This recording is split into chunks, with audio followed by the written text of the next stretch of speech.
शक्ति में रंग अपना जमाऊंगा, लोगों परलोक में सिक्का अपना कमाऊंगा। हर फूल और श्रद्धा की वारती होगी, हर मंदिर और शिवालय में मेरी ही आरती होगी। मुझे भूतलवासी नहीं बल्कि लंकापति के नाम से जाने जाते हैं। मेरे नाम से तो बड़े बड़े दिग्गज काट जाते हैं। किया है मैंने पराजय को अजय, सुन रहा हूं चारों दिशाओं में लंकापति रावण की जय, लंकापति रावण की जय, लंकापति रावण की जय।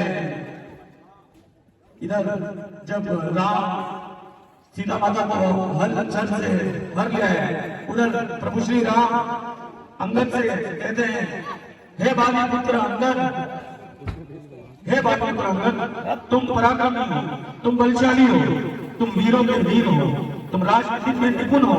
इसलिए हे बाली पुत्र अंगद, शत्रु को भरी सभा में अपने स्वामी का संदेश सुनाना और अपनी बात से सहमत करना, अपने स्वामी की शक्ति का इस तरह बखान करना कि अपने स्वामी का सम्मान भी बना रहे और शत्रु को उसका निरादर भी ना लगे।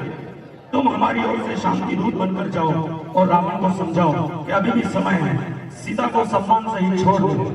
अंगद राम से कहते हैं, प्रभु आपने मुझे इस कार्य योग्य समझा, आपने मेरा गौरव बढ़ा दिया। जय श्री राम। इन बच्चों के लिए आप तालियों की गड़गड़ाहट करते रहिए। जय श्री राम, जय श्री राम। कौन है तू? कहां जाता है? किधर से आया है? ए द्वारपाल, मैं रामदूत अंगद हूं, जाओ महाराज से कहो कि बाली पुत्र अंगद आया है। द्वारपाल, महाराज की जय हो। रावण, क्या है? महाराज, शत्रु का दूत आया है, उसका कहना है वह एक ऐसा प्रस्ताव लाया है जिससे युद्ध करने की आवश्यकता नहीं पड़ेगी और लंका में शांति बनी रहेगी। रावण, जो कि अपने क्रोध में शांति का प्रस्ताव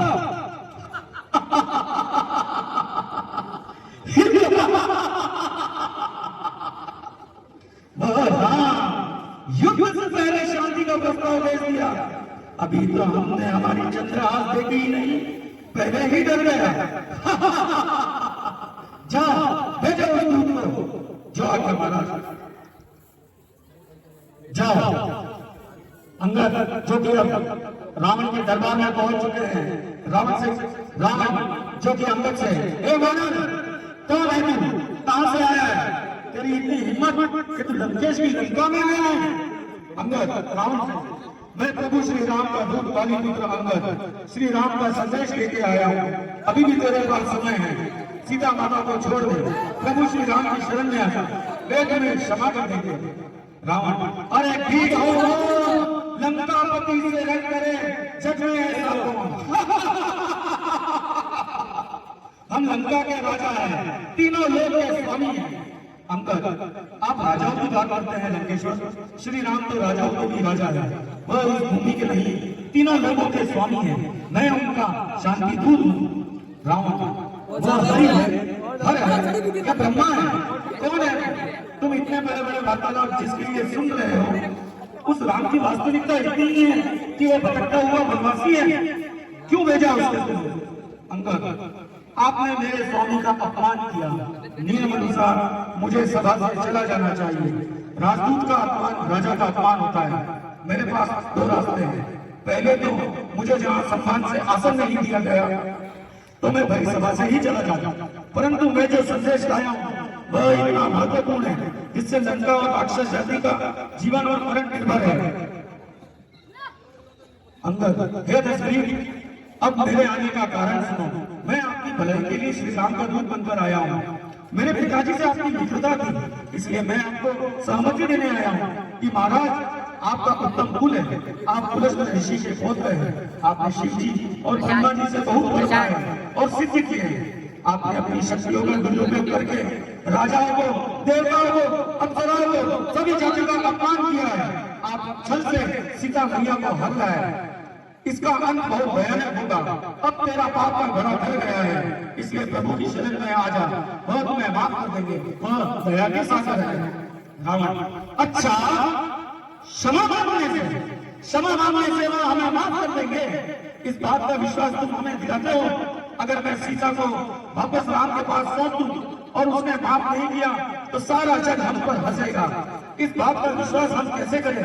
बार बार शांति चाहते हो कहकर हमें ज्ञात होता है कि वह धनुर्धारी शस्त्र नहीं, हमारी भुजाओं ने अष्टपर्वत को उठाया है। अंगद, यदि श्री राम आपके अपराधों को भूलकर क्षमा कर दे तो यह उनकी उदारता होगी। वह शक्तिहीन नहीं है, वह तीनों लोगों के स्वामी है, इसलिए उनके चरणों में जाकर लंका और राक्षस शक्ति को खत्म होने से बचा लीजिए। रावण, बहुत हो चुका बड़ा, तू रावण की शक्तियों को नहीं जानता। तुम्हारी सेना में ऐसा कौन पराक्रमी है जो हमसे युद्ध कर सके? अंगद, आप जैसे नीच अहंकारी को चोरी छुपे पराई नारी पर हाथ डाले और छल से ले भागे, ऐसे राक्षसों से लड़ने से मेरी और मेरी सेना की शोभा नहीं बढ़ेगी। कृपया तालियों के साथ इन बच्चों की आप तालियों में बड़ी नहीं होनी चाहिए। रावण, सावधान, अरे भीड़ लंकापति से रंग करे जग में ऐसा कौन? रावण के आगे सीमा से बड़ा तो यही मेरा श्रेष्ठ विलाप होगा। रावण के क्रोध से डर। अंगद, रावण रावण रावण, कितने रावण के नाम सुने हैं महाराज? इनमें से आप कौन से रावण हैं? एक रावण की बात कहने में संकोच लगता है। कहते हैं कि मेरे पिता उस रावण को पट में दबाकर अपनी पूजा करते रहे। आप कौन से रावण हैं? रावण, मेरे भुजाओं को साक्षात महादेव कहते हैं। हाथियों की शक्ति से भी प्रबल है हमारी शक्ति। तेरा राम डरता है, दूध भेजते हुए उसे लज्जा नहीं आती। अंगद, यदि आप अपने योद्धा को कितना मान है तो मैं अपना पैर जमाता हूं। अगर किसी ने भी मेरा पैर उठा दिया तो हमारी हाथ और तुम्हारी जीत। जय श्री राम। राम,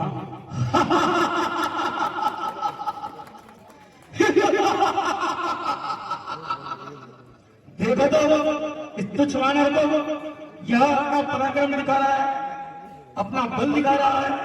मेरे पुत्रों, मेरे वीर मेघना, अब समय है इस पराक्रम को अजय में बदलने के। हे पुत्राकंपन, उठो, इस वानर का पैर लंका से बाहर फेंको। जो आगे मैं अकंपन, बलशाली, विद्वान, हाथियों सा बल इस वानर के पैर को उठाकर इस लंका से बाहर फेंक दूंगा। हर हर महादेव। अकंपन, जो कि अपनी शक्तियों को सोच सोचकर यह सोच रहा था कि मैं इस वानर का पैर तो एक ही हाथ से उठा करके इस लंका के बाहर फेंक दूंगा, लेकिन वह हर समय विफल होते आ रहा है। समझ नहीं आ रहा है कि किस तरह इस वानर के पैर को हिला जाए। हर हर महादेव। पिताश्री, मुझे माफ कीजिए। रावण अतिकाय से, हे अतिकाय, उठ और इस वानर का पैर उठाकर इस लंका से बाहर फेंक दो। जो आज्ञा पिताश्री। मैं सर्वश्रेष्ठ हूं, शक्तियों में शक्ति हूं, मेरा नाम अतिकाय है। अभी इस वानर का पैर उठा के इस लंका से बाहर फेंक दूंगा। हर हर महादेव। अतिकाय, जो कि बहुत ही सोचते हुए आया कि इस वानर का पैर उठा के इस लंका से बाहर फेंक दूं। हर हर महादेव। अतिकाय भी विफल रहे, वह भी अपने पिताश्री के पास जाके, पिताश्री मुझे भी आप माफ करें। रावण, जो कि अपने सबसे प्रिय पुत्र परास को कहते हैं, उठो परास, तुम्हें परास की परिभाषा क्या होती है मुझे तुम्हें बताने की जरूरत नहीं। इस वानर का पैर उठा के इस लंका से बाहर फेंक दो। जो आज्ञा पिताश्री।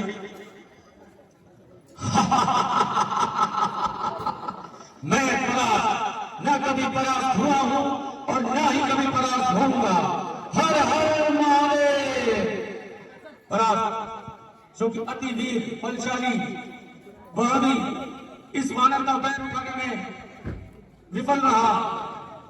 मानो इस वानर के पैरों में कुछ तरह का करंट दौड़ रहा हो, तो हाथ लगाते ही ये परास दूर जाके गिरा। हर हर महादेव। परास भी विफल रहा। पिताश्री, मुझे माफ कीजिए। रावण अब अपने सबसे प्रिय पुत्र मेघनाथ से हे मेघनाथ, हे मेघनाथ, हे इंद्रजीत, तुम राजाओं में राजा हो। तुम्हारे सभी भाई इसका पैर उठाने में असफल रहे। तुम्हारे अंदर वो दैविक शक्तियां हैं जो इस वानर का पैर उठाकर पाताल लोक में फेंक मेघनाथ, जो आज्ञा पिताश्री। मैं मेघनाथ कहलाता हूँ, पैरी को सदा हराया है, जीता है मैंने इंद्र को, पर इंद्रजीत का पाया है। अपनी शक्ति और अपने बलों से तो मैं धरती को हिला दूंगा, पैर तो क्या चीज है, इसे तो पृथ्वी के चक्कर खिला दूंगा। हर हर महादेव, हर हर महादेव। मेघनाथ, जिन्हें ब्रह्मा की शक्ति, दैविक शक्ति प्राप्त हुई है, वह अभी विफल हो रहे हैं। इस वानर का पैर उठाने के लिए खूब प्रयास कर रहे हैं, लेकिन वह भी विफल रहे। पिताश्री, मुझे आप माफ कीजिए। रावण बहुत ही गहन सोच में है कि ये किस तरह की दैविक शक्ति है। लगता है अब मुझे ही उत्तर जाना पड़ेगा।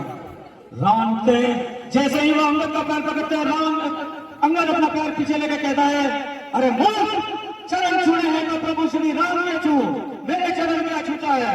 रावण, मैंने तुझे बहुत समझाया, बहुत प्रयास किया, लेकिन तू नहीं माना।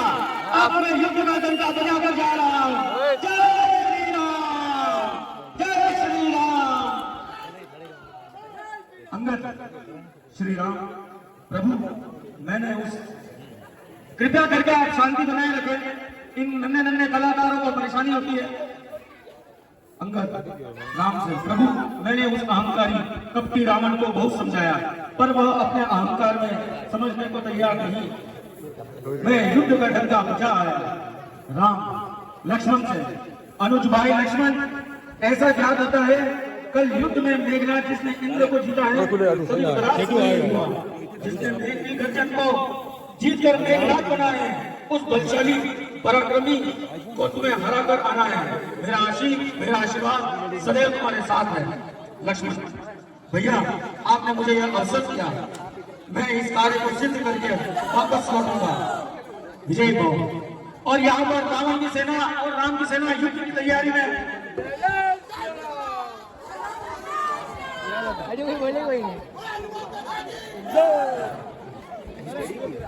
ऊपर कौन है? पर ये अच्छा प्राइस है।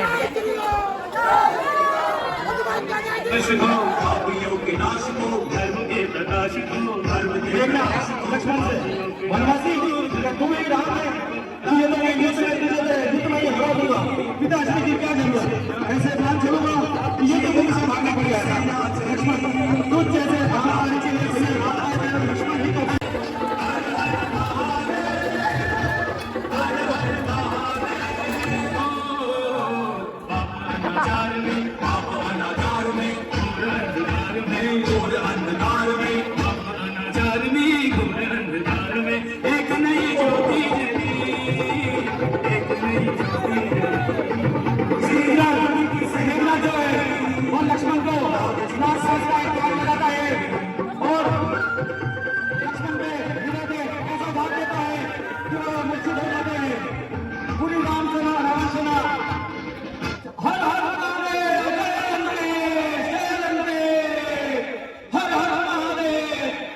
उधर लक्ष्मण जो कि मूर्छित हो गए हैं, सुग्रीव, अंगद, हनुमान उन्हें श्री राम के पास ले जाते हैं।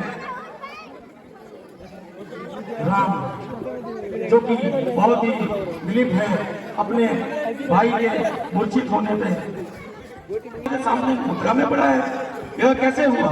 हनुमान, प्रभु,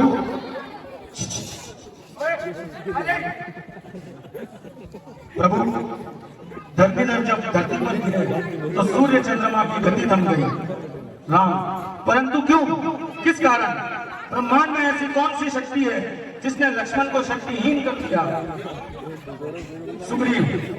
सुग्रीव जी कहते हैं, प्रभु, उसे मेघनाथ ने अपने नागपाश बाण से भैया लक्ष्मण को मूर्छित कर दिया। हम सभी ने प्रयत्न किया, परंतु हम उस नागपाश बाण को भैया की तरफ आने से नहीं रोक पाए। प्रभु, उधर लंका में क्या होता है कि वहां सुषेण का घर है, जो उपचार अगर लक्ष्मण जी का करते तो लक्ष्मण जी के प्राण बच सकते हैं। राम, हे हनुमान, जाओ और लंका से सुशेषवेद को शीघ्र लेकर के आओ। जो आज्ञा प्रभु। जय श्री राम, जय श्री राम, जय श्री राम। इधर सुशेषवेद को लेकर आ जाइए। हे वैद जी, राम, भैया लक्ष्मण मूर्छित हो गए हैं। अब आपसे मैं निवेदन करता हूँ कि आप शीघ्र मेरे साथ भैया लक्ष्मण को देखने के लिए प्रस्थान करें। वैद जी, मानव तुम कौन हो? हनुमान, वैद जी मैं राम भक्त हनुमान हूँ। वैद, तुम दुश्मन की सेना से हो, तुम्हारे साथ नहीं चल सकता। अगर रावण पता चल गया तो वह मुझे नहीं छोड़ेंगे, इसलिए मुझे माफ कर दो। हनुमान जी कहते हैं, शायद आप भूल गए, मैं आपको याद करा दूं कि वैद का सिर्फ एक ही धर्म होता है, वह मनुष्य हो या जानवर, अगर पीड़ा में हो तो उसकी पीड़ा अवश्य ही दूर हो करेगा। वैद, हे हनुमान, हे केसरी नंदन, आज तुमने मेरी दिशा साफ करी और मुझे याद हुआ कि मेरा परम कर्तव्य पीड़ित को उसके उपचार देने में है। अत मैं तुम्हारे साथ आने के लिए तैयार हूँ। मुझे जल्द से जल्द लक्ष्मण जी के पास ले चलो। और हनुमान जी वैद जी को लक्ष्मण के पास ले जाते हैं। जय श्री राम। कृपया तालियां बजाइए आप।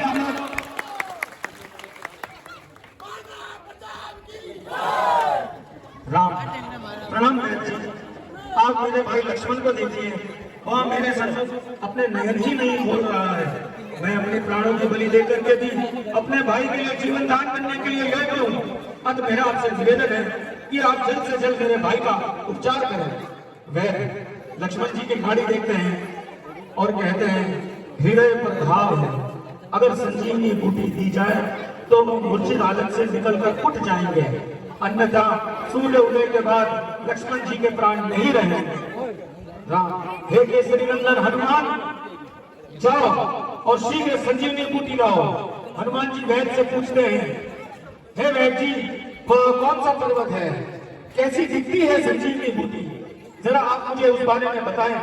वैद जी कहते हैं, हिमाचल स्थित द्रोणगिरी पर्वत है, वहां सब बूटी में एक बूटी चमक रही होगी और उसकी खुशबू से तुम मोहित हो जाओगे, वही संजीवनी बूटी है। हनुमान जी उठते हैं, जय श्री राम करते हुए संजीवनी बूटी लेके जाते हैं। जय श्री राम, जय श्री।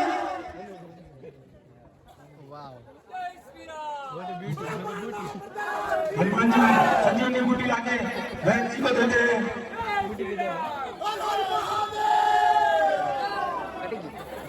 वैद जी लक्ष्मण जी को जड़ी बूटी सुनाते हैं और सुनते ही लक्ष्मण खड़े हो जाते हैं और बोलते हैं, आज मैं उसकी दासपशी करूंगा। भैया आप मुझे आज्ञा दीजिए, उस मेघनाथ को मैं आज वध करूंगा। इधर रावण सेना फिर वापस युद्ध के लिए तैयार हो जाती है। मेघनाथ, अरे हो बनवासी, मेघनाथ, अरे हो बनवासी, तू फिर आ गया। उस दिन तू बच गया, लेकिन आज मैं सच में तुम्हें पाताल लोक भेज दूंगा। लक्ष्मण कहते हैं, मेघनाथ युद्ध कर, आज मैं तेरी ताजपोशी करूंगा, तुझे चारों लोग में भी तुझे छुपने की जगह नहीं मिलेगी। सावधान मेघनाथ।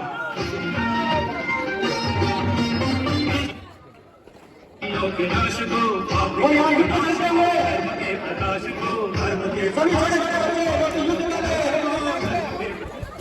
राम जी की सेना चली, राम जी की सेना चली, श्री राम जी की सेना चली, राम जी की सेना चली। मेघनाथ जो कि लक्ष्मण जी के बाण से उसका वध हो जाता है।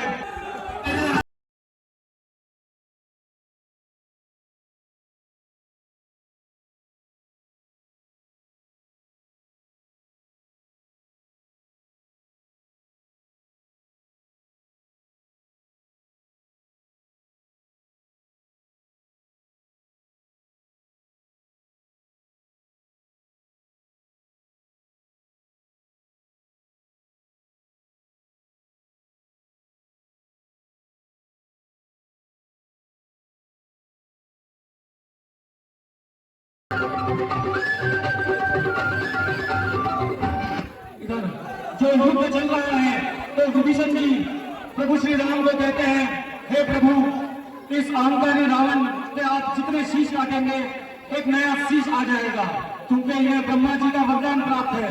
आप इसकी नाभि में एक तीर चलाएं, जिससे उसकी नाभि का अमृत सूख जाएगा और रावण परलोक सुधार जाएगा। इधर रावण विभीषण को देख के कहते हैं, अरे ओ नीच कायर विभीषण, तुझ जैसे भाई अगर राक्षस जाति में होंगे तो हमेशा इस राक्षस जाति का सर्वनाश होगा। उधर प्रभु श्री राम अपना बाण चलाते हुए और रावण